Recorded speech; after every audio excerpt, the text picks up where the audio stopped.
इस वीडियो में हम सर्कल के बारे में रीड करेंगे कि सर्कल क्या होता है। एग्ज़ाम में बात का क्वेश्चन आ जाता है कि सर्कल को डिफ़ाइन करें, इसको तारीफ़ करें सर्कल की क्या होती है और इसकी जो डेफिनेशन है वो अक्सर 2 मार्क्स की आती है एग्ज़ाम्स में, शॉर्ट क्वेश्चन के तौर पर आ जाता है। बाज़ आपके पास कोई क्वेश्चन होता है जिसके 2-3 पार्ट्स होते हैं, तो फर्स्ट पार्ट वो दे देते हैं डिफाइन सर्कल और उसके सिर्फ 2 मार्क्स होते हैं। तो आपने उसकी डेफिनेशन कैसे लिखनी है वो मैं आज को आपको बताती हूँ और इसको इसी तरीके से इन्हीं वर्ड्स में याद रखने की कोशिश करनी है। तो जो सर्कल है वो defined as the locus of all the points in a plane which are at a fixed distance. The fixed distance is radius, right, from origin से।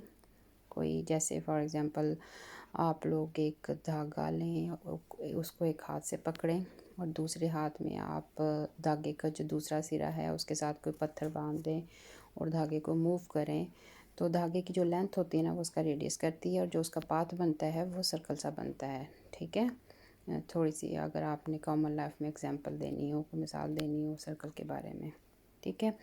तो अब वो धागे की लेंथ देखिए हर जगह इक्वल होगी, लेकिन जो उसका पाथ आप उसको घुमाएंगी तो वो आपके पास रेडियस ऑफ सर्कल बन जाएगा, क्योंकि वो इक्वी डिस्टेंस है, उसकी लेंथ सेम रहनी है। ठीक है, तो ये होता है हमारे पास रेडियस ऑफ अ सर्कल। और जो पाथ सा बनता है सारे पॉइंट्स को ज्वाइन करके, उसको लोकस ऑफ द पॉइंट्स कहते हैं। लोकस कहते हैं, लोकस बेसिकली लफ्ज़ है, पाथ को कहते हैं, रास्ते को कहते हैं।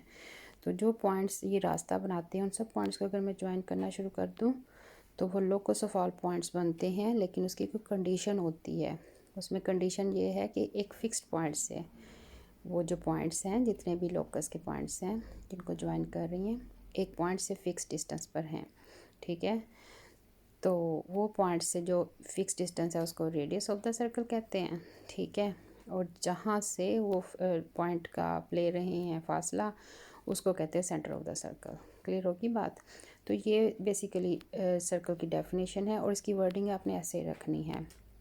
वर्डिंग को आप इसी तरह करेंगी तो आपको 2/2 मार्क्स मिल जाएंगे, बहुत ईजी है।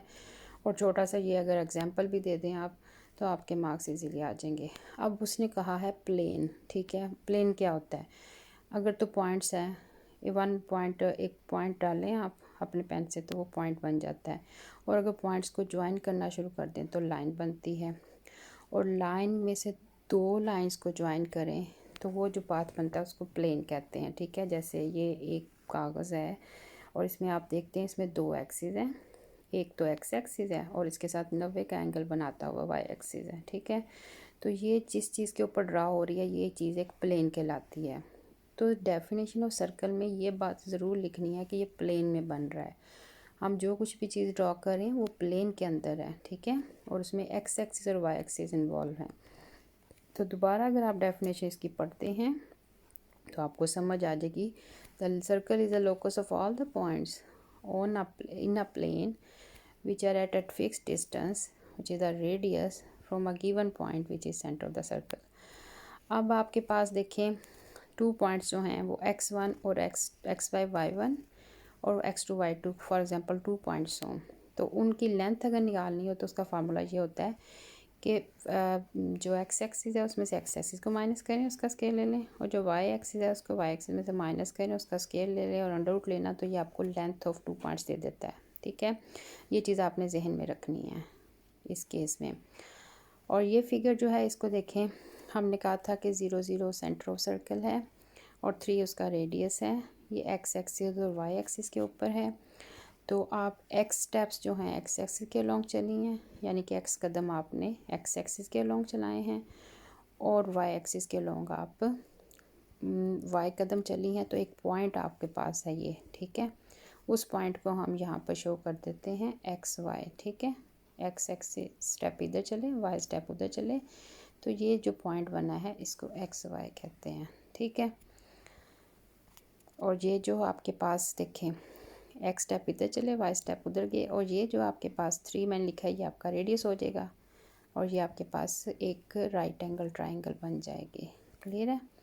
अब ये राइट एंगल ट्राइंगल है और इसका रेडियस जो है वो 3 है, which is the hypotenuse of this triangle. इस ट्राइंगल की हाइपोटेनस बन जाएगी, जो 90 एंगल के सामने वाली साइड होती है ना, याद रखें उसको हाइपोटेनस या वितर कहते हैं। ठीक है, आप लोगों की उर्दू की बुक में लिखा होगा वितर, और इंग्लिश में ब्रैकेट्स में हाइपोटेनस लिखते हैं। तो आप, अच्छी बात है कि उसकी इंग्लिश याद कर लें, क्योंकि जैसे ही आप एफएससी में जाएंगे तो आपकी सारी वर्डिंग जो है वो इंग्लिश में हो जाएगी। तो ये हमारे पास केस बन गया। अब मैं इस पर अप्लाई करूँगी पाइथागोरस थ्योरम। ठीक है, पाइथागोरस थ्योरम क्या कहता है, वही मैंने डिस्टेंस फार्मूला भी आपको बताया, x minus 0 whole square plus y minus 0 whole square, ठीक है, इज़ इक्वल टू आपको देता है रेडियस, ठीक है, लेंथ दे देता है।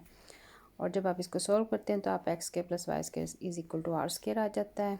तो x square plus y square is equal to 3 का होल स्केयर, यहाँ पर रेडियस 3 है। ठीक है, और एक्स के plus y square is equal to 9 आया, तो इक्वेशन इस शक्ल में बनेगी, क्योंकि ये सेंटर ऑफ सर्कल है।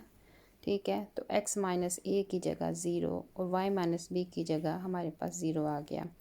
तो फार्मूला